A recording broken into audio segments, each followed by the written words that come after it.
saudara-saudara sekalian. Ya sudah. Abu Ayyub begitu senang sekali.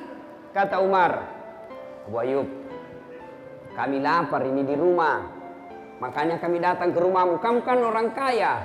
Maka kami datang di sini. Mudah-mudahan ada yang bisa dimakan. Abu Ayyub senang. Dia bilang, tenang maki pale ya Rasul. Sudah diolok. Tunggu mi. Abu Ayyub kemudian ke kebunnya. Kebun kurma. Dia potong itu kebun kurma, Pak. Nah bawa sama pohonnya. Bawa sama pohonnya. Ditegur sama Nabi. Abu Ayyub, nah buahnya mau dimakan. Kenapa kau bawa satu pohon? Dia bilang, saya bawakan ke satu pohon supaya kita pilih mana yang kita suka. Ini ada mi semua. Ada yang muda, ada yang masa, ada yang mengkal. Tapi lebawan nih, kayak kata puji. Subhanallah. Tidak cukup sampai di situ. Abu Ayyub mengambil kambingnya yang paling bagus, lalu dia potong. Kambing yang paling bagus. Jadi kalau mau bersedekah yang paling bagus kita kasih orang, Pak. Biasanya kalau ibu-ibu yang jelek, mau pi basi nak kiringan Yustas. Nah, ada kue itu di kulkas. Daripada basi bawakan itu ke imam. Mau basi baru diingat ke imam kasih. Sekali-kali bikinkan kue kasih itu ke imam. Pukate, Pukbilala, Pak Ustadz, guru ngaji, hatib. Bawakan kue yang paling baik. Itu yang membuka rezeki kita. Nah sudah. Tidak cukup sampai situ dia sembelih kambingnya Abu Ayyub. Sebagian dagingnya disate, dibakar. Sebagian dagingnya lagi dikari. Lalu beliau makan itu daging. Dikasihnya pula roti, dikasihnya pula kurma. Nabi makan. Ketika Nabi makan, tiba-tiba Nabi bersabda, Abu Ayyub, tolong kasih kak dulu piring. Untuk apa? Bawakan kasihan anakku Fatimah.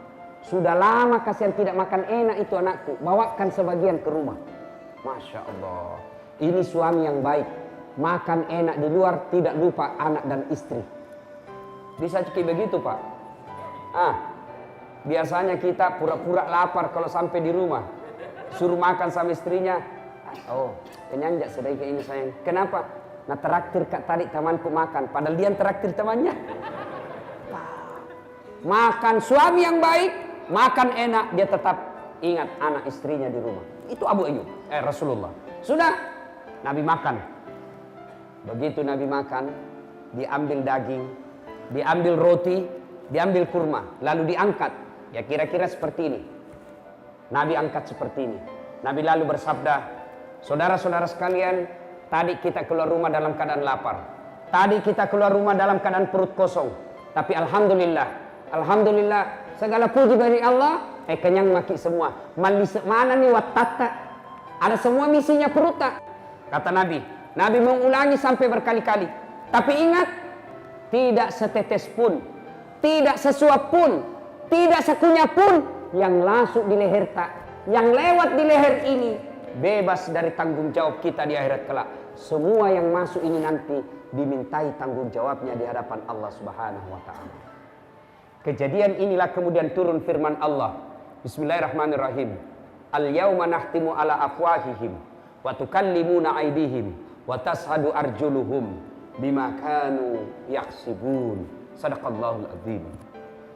Di akhirat kelak, pada hari akhirat kelak, tangan mereka, kaki mereka, kulit-kulit mereka menjadi saksi atas betapa atas nikmat yang Allah berikan kepada mereka. Nah, ibu bapak, saudara-saudara sekalian yang saya hormati, apa hikmah dari kisah ini? Apa pelajaran yang bisa diambil dari kisah ini? Pertama, ternyata dalam rumah tangga tidak ada satupun yang tidak ada masalahnya. Nabi, manusia pilihan, doanya pasti dikabulkan Allah.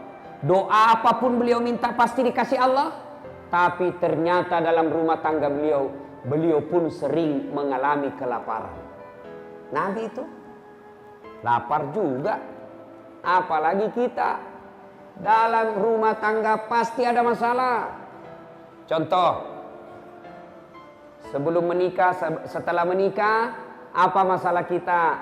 Mau punya rumah. Sudah punya rumah, selesai masalahnya? Belum. Bayar cicilannya. Tuh. Sudah lunas, selesai masalahnya? Tidak, jelek lagi dilihat rumah tak, mau lagi diganti. Dalam rumah tangga tidak ada orang yang tidak ada masalahnya. Contoh lagi, istri, Pak, istri cantik, kita kira bukan masalah. Istri cantik nagoda orang, Pak, masalah. Berarti bagus kalau jelek istri, Ustaz. Jelek istri nahina orang, masalah. Kita lagi yang malu jalan sama dia. Dulu sama kode, dulu sama kode. Pak Masiriki, majai tapana. Istri cantik, masalah. Istri jelek, masalah. Berarti bagus kalau tidak ada istri. Lebih masalah lagi. Iya toh? Ada istri masalah, tidak ada istri masalah. Tidak ada orang tidak ada masalahnya. Ya. Nah, bedanya Nabi ketika ada masalahnya, beliau datang ke masjid.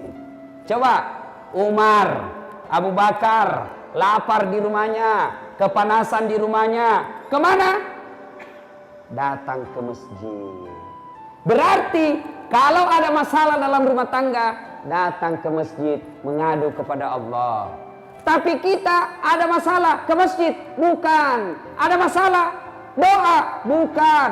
Ada masalah sholat, bukan. Ada masalah apa? Ambil handphone, update status, langsung update. Nah, jelekkan suaminya. Tak kusangka kau begitu. Begitu romantis waktu kau pacarika. Setelah ada anakmu kasarmu minta ampun. Nah, itu begitu kita sekarang.